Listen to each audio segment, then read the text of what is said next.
Mau ikut kursus, bekerja ke luar negeri, atau menjadi pengusaha muda setelah lulus SMK, siapa takut? Oleh Wulan Novitasari Suheri. Assalamualaikum warahmatullahi wabarakatuh. Salam sehat, salam semangat. Bagaimana dengan materi bimbingan karir sebelumnya? Apakah sudah mulai ada pencerahan dalam perencanaan karir kalian?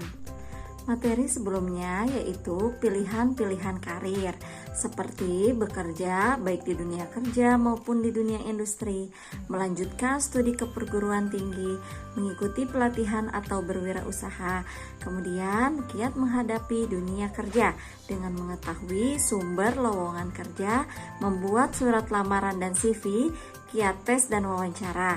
Kemudian memilih pekerjaan atau profesi sesuai tipe kepribadian dengan cara SMART dan kiat sukses masuk perguruan tinggi. Nah, kali ini Ibu akan memberikan 3 materi sekaligus. Apa aja ya? Yaitu tentang pelatihan dan kursus, bekerja ke luar negeri, dan berwirausaha. Apa sih yang dimaksud dengan kursus dan pelatihan? Pada dasarnya, antara kursus dan pelatihan memiliki substansi yang sama, yaitu proses transformasi untuk meningkatkan pengetahuan keahlian, kompetensi dengan suatu cara atau metode tertentu dan di tempat tertentu. Perbedaannya adalah kalau kursus waktunya relatif lebih lama, sedangkan pelatihan relatif lebih singkat. Kemudian Tujuannya untuk kursus lebih umum dan menyeluruh, sedangkan pelatihan meningkatkan keahlian atau skill atau kinerja. Untuk fokus dari kursus sendiri itu lebih berupa penambahan pengetahuan secara keseluruhan atau menanamkan konsep. Sedangkan pelatihan menekankan learning by doing dan penugasan secara parsial. Untuk biayanya, kursus relatif tergantung jenis kursusnya, sedangkan pelatihan tergantung jenis pelatihannya. Kiat memilih jenis kursus atau pelatihan. Yang pertama, minat yang paling menarik untuk kalian. Yang kedua, lamanya pembelajaran. Yang ketiga, biaya kursus atau pelatihan. Yang keempat, materi pelatihan yang ditawarkan. Yang kelima, fasilitas yang diberikan dalam pelatihan atau kursus. Dan yang keenam, model pengajaran yang disampaikan. Lantas, kriteria pelatihan atau kursus yang baik itu seperti apa sih? Nah, yang pertama harus memiliki perizinan yang lengkap. Tidak semua lembaga kursus atau pelatihan memiliki izin yang lengkap. Oleh karena itu, pilihlah lembaga kursus atau pelatihan yang memiliki perizinan yang lengkap dan legal. Yang selanjutnya yaitu memiliki fasilitas atau sarana pendidikan atau pelatihan. Hal ini akan menunjang terhadap kualitas proses pembelajaran. Kemudian SDM yang profesional karena akan berpengaruh terhadap kualitas lulusan lembaga kursus atau pelatihan tersebut. Nah, yang selanjutnya lokasi kegiatan atau pelatihan. Hal ini untuk kemudahan dan biaya transportasi yang akan dikeluarkan. Kemudian harus memiliki akreditasi. Pengakuan dari pemerintah atau masyarakat sangat penting untuk menjadi pertimbangan kalian dalam memutuskan pilihan kursus atau pelatihan. Kemudian memiliki program kerja atau kurikulum yang jelas karena akan berpengaruh terhadap kelancaran proses belajar yang berkualitas. Selanjutnya, banyaknya lulusan dari lembaga pelatihan tersebut. Realitas menunjukkan banyaknya lulusan dari lembaga tersebut yang meraih sukses. Kemudian memiliki jaringan kerjasama, memiliki jejaring kerjasama yang banyak dalam hal penyaluran atau kerjasama lainnya. Kemudian tidak menjanjikan penempatan 100% karena tidak banyak memiliki janji, tapi harus dengan bukti. Kemudian memasang identitas atau papan nama secara jelas. Pengakuan masyarakat sekitar bahwa lembaga kursus atau pelatihan tersebut memang memiliki kondisi yang baik dan bisa dipercaya. Lantas bagaimana untuk bisa bekerja ke luar negeri? Cara bekerja ke luar negeri, pertama kita harus mencari informasi lowongan pekerjaan. Nah, informasi ini bisa kita dapatkan melalui kantor Dinas Tenaga Kerja di tingkat kabupaten atau kota. Kemudian, Perusahaan Jasa Tenaga Kerja Indonesia atau Balai Pelayanan Penempatan dan Perlindungan Tenaga Kerja Indonesia atau BP3TKI di ibu kota provinsi, dan melakukan pendaftaran juga di sana, atau kalian bisa mengikuti program magang dari LPK atau lembaga pelatihan khusus. Nah, proses seleksinya setelah kegiatan pendaftaran selesai, maka calon TKI harus menjalani seleksi.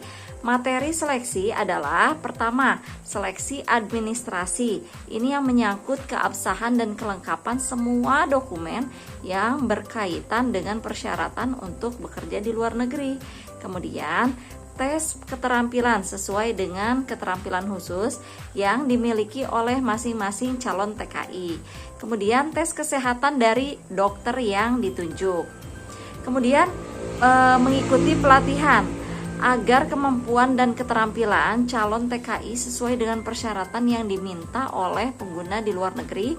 Maka sebelum diberangkatkan, para calon TKI harus mengikuti kegiatan pelatihan. Adapun materi yang diberikan dalam kegiatan tersebut biasanya tentang keterampilan khusus, bahasa negara tujuan, hukum dan adat istiadat di negara tujuan.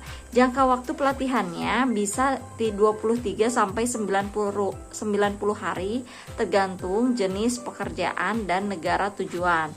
Kemudian informasi tentang kebijakan pemerintah Republik Indonesia tentang pengiriman TKI ke luar negeri. Dan selanjutnya yaitu perjanjian kerja. Hal lain yang harus disesuaikan sebelum keberangkatan adalah mengikat perjanjian kerja antara calon TKI dan PPTKIS mewakili pengguna di depan pejabat yang berwenang. Secara garis besar, perjanjian tersebut harus mencantumkan hal-hal seperti berikut. Pertama, jenis pekerjaan. Kedua, hak dan kewajiban. Ketiga, waktu pemberangkatan. Keempat, jangka waktu perjanjian kerja. Kelima, klausal perjanjian kerja. Keenam, klausal mengenai perselisihan.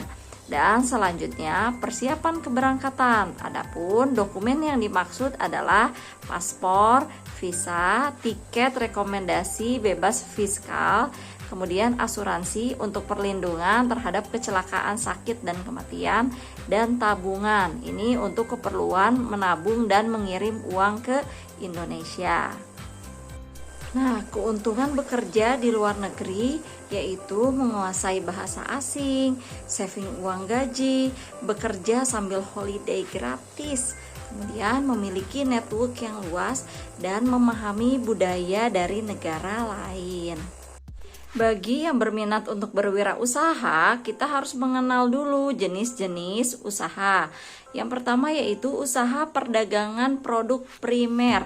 Nah, usaha ini bergerak di bidang produksi dan penjualan produk yang menjadi kebutuhan pokok masyarakat, misalnya sembako. Kemudian, usaha perdagangan produk sekunder. Nah, usaha ini bergerak pada produksi dan penjualan produk bukan kebutuhan pokok seperti pakaian muslim, sepatu sendal, aneka tas, kosmetik, dan suku cadang kendaraan. Nah, yang selanjutnya yaitu usaha perdagangan produk tersier. Nah, ini bergerak di bidang produksi dan penjualan produk yang dibutuhkan untuk kepuasan pembelinya, seperti jual beli mobil, lukisan, perhiasan, mainan, alat elektronik yang mewah. Dan yang terakhir yaitu usaha jasa yang bergerak di bidang penyediaan jasa yang dibutuhkan untuk pemenuhan berbagai kebutuhan, diantaranya jasa transportasi, kecantikan, jasa perbaikan, jasa pembangunan, jasa penyewaan, desain, jasa kesehatan, pendidikan, perawatan, dan lain sebagainya. Orang yang akan berwirausaha harus memiliki ciri dan watak atau karakter wirausaha, yaitu percaya diri, berorientasi pada tugas dan hasil, pengambilan resiko, kepemimpinan, keorisinilan, dan berorientasi kepada masa depan. Dalam berwirausaha juga ada keuntungan dan ada resikonya. Nah, keuntungannya yaitu profit atau keuntungan. Nah, ini memberikan kesempatan untuk meraih keuntungan yang tak terhingga sampai penghasilan yang tidak ditentukan oleh orang lain. Kemudian independen atau bebas, merdeka dan mandiri karena tidak bekerja di bawah perintah orang lain, kesempatan untuk mengontrol jalan hidup sendiri dan kemampuan potensi diri secara penuh dan aktualisasi diri untuk mencapai cita-cita. Kemudian kepuasan hidup. Ini karena adanya kesempatan untuk memberikan sumbangan kepada masyarakat dengan lapangan kerja dan kepuasan dalam merealisasikan ide-ide kreatifnya. Tapi ada juga resikonya. Nah, resikonya pertama tidak ada kepastian pendapatan. Kemudian resiko kehilangan modal, aset atau investasi. Kemudian meninggalkan zona kemapanan dan beban tanggung jawab, margin keuntungan kecil pada waktu masa pertumbuhan dan kemungkinan menghadapi proses kegagalan. Anak-anakku, semua pilihan karir itu pasti akan ada keuntungan, ada resiko juga. Tapi yang paling penting, apapun karir kalian, kunci yang paling utama adalah berusaha dan berdoa. Semoga kita menjadi orang yang beruntung dan tidak menyia-nyiakan waktu. Sekian dari Ibu, semoga materi-materi yang Ibu sampaikan bermanfaat buat kalian semua. Sampai jumpa, salam sukses. Wassalamualaikum warahmatullahi wabarakatuh.